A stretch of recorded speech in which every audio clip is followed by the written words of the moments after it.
Though the Imperial name had been used by Chrysler since the 1920s, it would take until 1955 for Chrysler to create Imperial as its own standalone mark.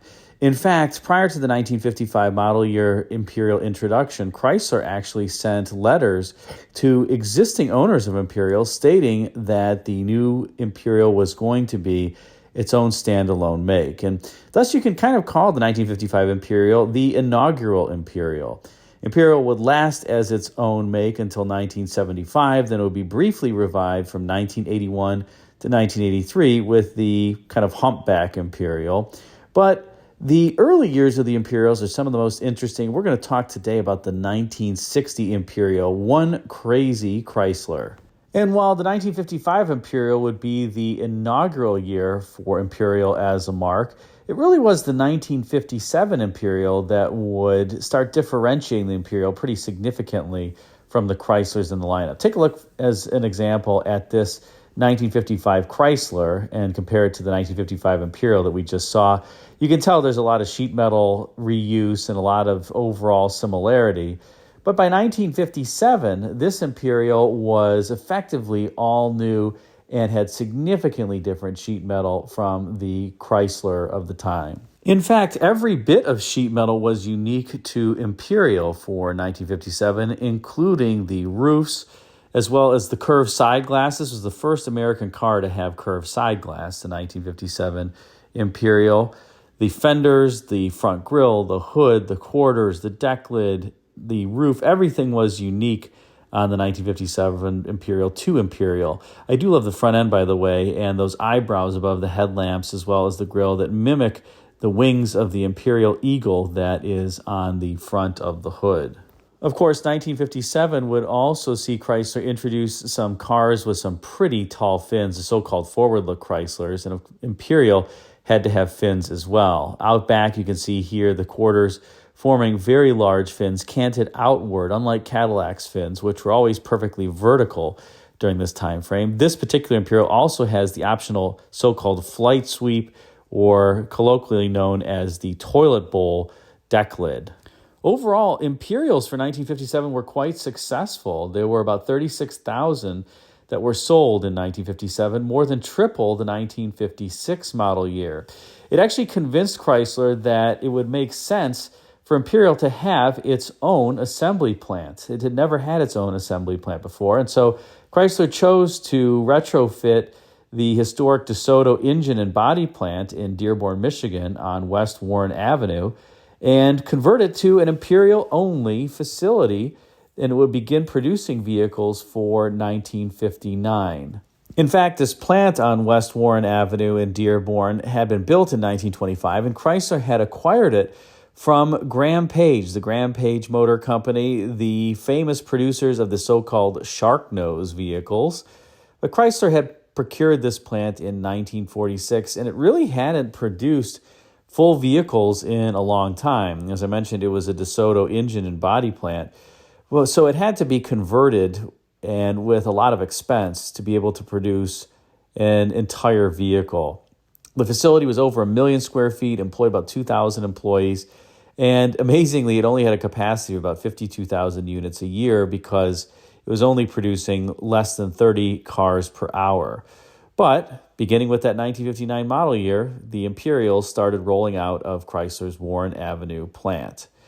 Now, you would think, given the 1957 sales of 36,000 units, that Chrysler would really start having more success with Imperial in 1958 and 59, but alas, that was not the case. The country started teetering into a recession, and in 1958, only 16,000 Imperials were produced. In 1959, just 17,000. So Imperial was kind of back on life support for a little bit, and it was on life support while it had its own plant after 1959 too. So Chrysler had to do something unique to spike and spark sales for the 1960 model year. Now, in this time frame, Chrysler vehicles, aside from Imperials, were also transitioning to unibody from historic body-on-frame construction. But remember that Chrysler had just really redone an entire assembly plant to produce body-on-frame vehicles. And so Imperials would continue to be produced on equipment that would make body-on-frame cars all the way through the 1966 model year. The 1967 Imperial would be the first to be a unibody Imperial. This was perhaps most appropriate for a luxury car because body-on-frame construction allowed for greater isolation of the body from the frame and all the noise, vibration, and harshness that could really kind of make its way into the cabin. And remember, during this time frame that other automakers were experiencing some challenges with unibody, particularly on large vehicles. Lincoln produced its 1958 through 1960 vehicles on unibody platforms. Those enormous cars also gave Lincoln some significant headaches when it came to engineering. There were other Lincolns subsequent to that. The 61 Continental was also unibody, but because it was smaller, it didn't suffer as many challenges as the 58 to 60 model. So in any case, the 129-inch wheelbase that Imperial employed during this time probably made best sense that it retained body-on-frame construction. And despite the fact that the 1960 Imperial did wear all-new sheet metal versus the previous 1959 model, including new roof, new quarters, new fenders, new hood, new deck lid, new doors, etc., there were some elements of it that were shared with the previous generation. More specifically, the cowl structure, as well as the wraparound windshield, the side glass, and the door hinge points were also the same as the previous generation Imperial. And Imperial did decide to carry over the same names and series designations for the 1960 model year: the Custom, the Crown, and the LeBaron. Now, as we take a look at this particular 1960 Imperial, we'll talk about a few styling elements. First is that bumper with kind of the winged shape. Now, many Chryslers during this time frame had that so-called wing-shaped front bumper. I guess Virgil Exner, who was the styling chief, just wanted to get away from the typical horizontal bumper, and it looks kind of cool. And like I said, it kind of also aligns with the Imperial Eagle logo that's on the hood, keeping that theme and replicating it in the bumper. Now, interestingly, if you take a look at this photo of a sketch done by Fred Hudson, who was in the Imperial studio at the time, designers were thinking of actually making this a hidden headlamp car, and later the Imperials would indeed become hidden headlight cars. But by this point, hidden headlamps were just deemed to be too costly and also to potentially have reliability issues. Although Imperial would pick up, as I mentioned, the hidden headlamps a few years later as the decade would end. I do think the front end on this car would have been even cooler if it did have the hidden headlamps as opposed to the exposed quad headlamps, but oh well, it is what it is. Then, of course, you have the fins out back on the Imperial. And this was an interesting choice, I have to say, to have this particular car have such tall fins, because the fins in that design really started in 1957 across the Chrysler lineup. And the most famous of the 1957 Chryslers in the Forwardlooks was really the Plymouth. And so you kind of have something, a styling cue that here had trickled up to Imperial for 1960, and it was on previous Imperials as well, but now it was even larger than before, and that was really something that was on a 1957 Plymouth. I'm not so sure that it was a great idea to have a styling cue shared on the 1960 Imperial with something that was born on a 1957 Plymouth. Normally you try to start new designs and have the most expensive model introduce them and then have it trickle down the lineup, not have something that was really employed on a lower-end car and have it later come out on a higher-end car. And this was also the waning years of the tail fin. It wouldn't be all that much longer before Cadillac would really eschew them. In particular, after the 1961 Continental was introduced, tail fins now just looked so passé and out of style. They would fade to oblivion quite quickly across many different vehicles. Now, another interesting element of the styling here is that while the car, you would think designers would be trying to evoke motion and that the car is kind of leaping forward, the front end of the 60 Imperial actually does the inverse. That grille is actually slightly canted rearward as opposed to it being canted forward.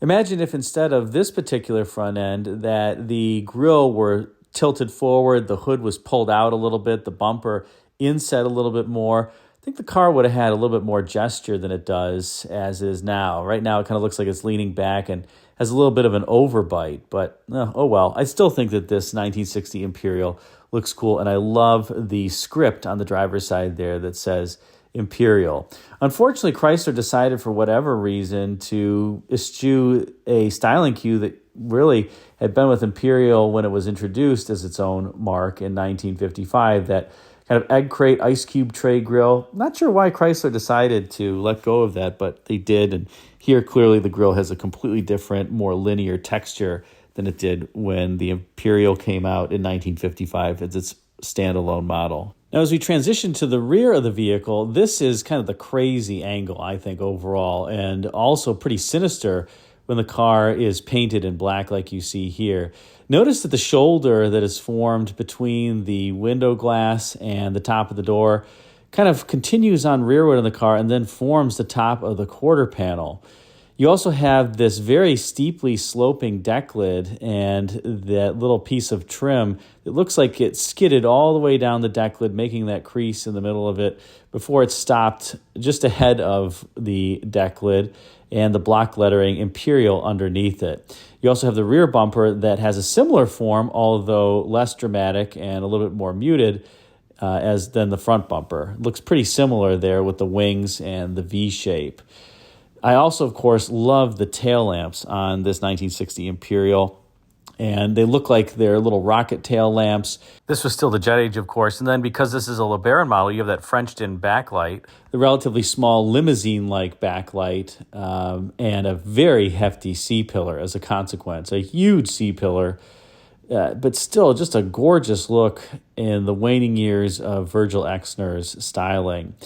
And you have the stainless steel area above the door glass, and that piece of stainless trim bifurcates the roof between the black painted metal and the stainless steel cap that you see right immediately above the doors. What an overall cool looking vehicle, but it gets even more funky on the inside. Now take a look at this interior. If this isn't crazy, I don't know what is. You have the Squircle style steering wheel that I think people had to have hated during this time frame. I mean, imagine that you're trying to go around the corner and the wheel is winding back in your hands. This was not a quick ratio steering wheel. And so the wheel's turning and twisting a lot as your arm is bumping up and down, trying to catch the wheel with this square form. Of course, this is popular today, but the steering ratios are much faster than they were back then. Then, of course, you have Chrysler's push-button torque flight there on the left and a speedometer with very large numerals. And one important thing about this instrument cluster is that it didn't employ bulbs. It had Chrysler's electroluminescent lighting. And it was a wonderful invention of the time and, worked quite effectively. I don't know if these panels hold up over time. I know there are some rebuilders of them, so my guess is that it's a little bit more challenging than the typical instrument panels with bulbs to keep maintained, but still cool nonetheless. Then, of course, you have the pod-like vents in the middle of the instrument cluster. The whole thing just looks extremely futuristic, and I also love how the horn pad, I shouldn't call it a horn pad because there's a horn ring on here, but the center pad of the two-spoke wheel almost fades to a vanishing point in the middle of the steering wheel. It's just a cool design. I also have to remark on the beautiful bright work that's employed in the interiors here. The design of the interior was done under a gentleman by the name of Tom Bingman, and it's clear they spent a lot of time just understanding where to put all that bright work and did a beautiful job. It is true that Chrysler's torque flight transmission was standard here as well as power steering and power brakes, but there was a lot of optional equipment that was available even on the top-of-the-line car back in this era, namely air conditioning. You could get front or dual air conditioning, front and rear air conditioning, if you wanted your car to feel like a meat locker. Tinted windows, power door locks, power windows, and even Chrysler's so-called autopilot or early cruise control system. Many cars were equipped with power windows. There were about 18,000 Imperials sold in 1960, and 16,000 of them had power windows, and 6,000 also had power vent windows. This was the first time that power vent windows were offered. Some of the Imperials under hood even had an alternator.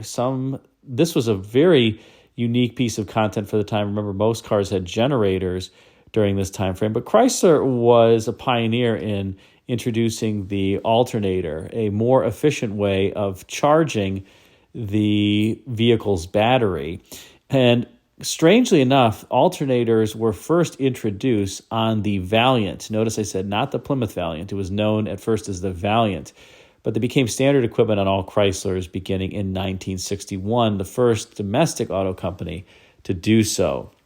There were a couple other interesting features of the interior. Of course, the driver had the so-called high tower seat and had the seat back that was individually contoured and raised above the rest of the front seat to help the driver have increased comfort and shoulder support. I'm not sure why they wouldn't want the passenger to have that, but that was what Chrysler did.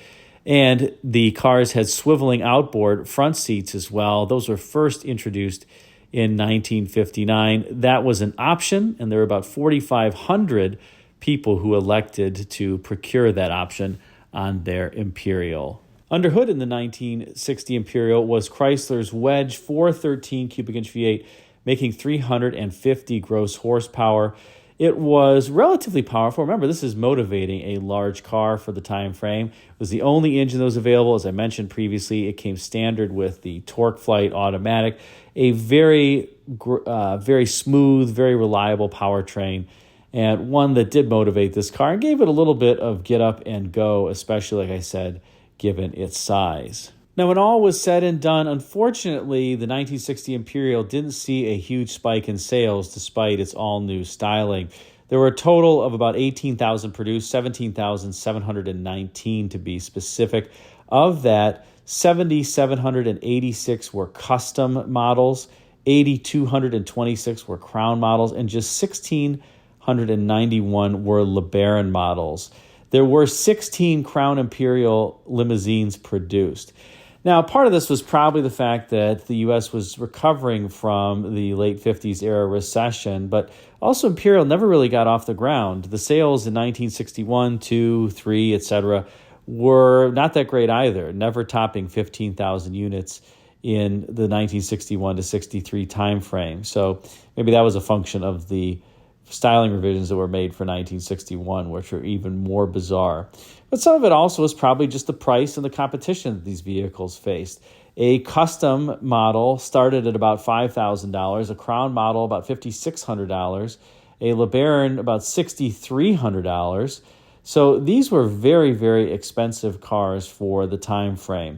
In today's terms, I would say that the custom would be the equivalent of about $55,000 base price, the Crown $60,000 base price, the LeBaron about, let's say, $70,000 base price. That's base price before any options like air conditioning and power windows, etc., as I mentioned. So the window stickers on these cars could run up to the equivalent of $70,000, $80,000 plus relatively easily in today's dollars. And the competition was stiff. The 1960 Cadillac was a car that really had to be reckoned with, a beautiful vehicle, and I guess people were attracted to that. The 1960 Lincoln, not many people were attracted to that, so that wasn't a great competitor. In any case, I think that the 1960 Imperial is just an awesome vehicle. What do you think? Put a comment in the comment section and let me know. Thanks again for watching.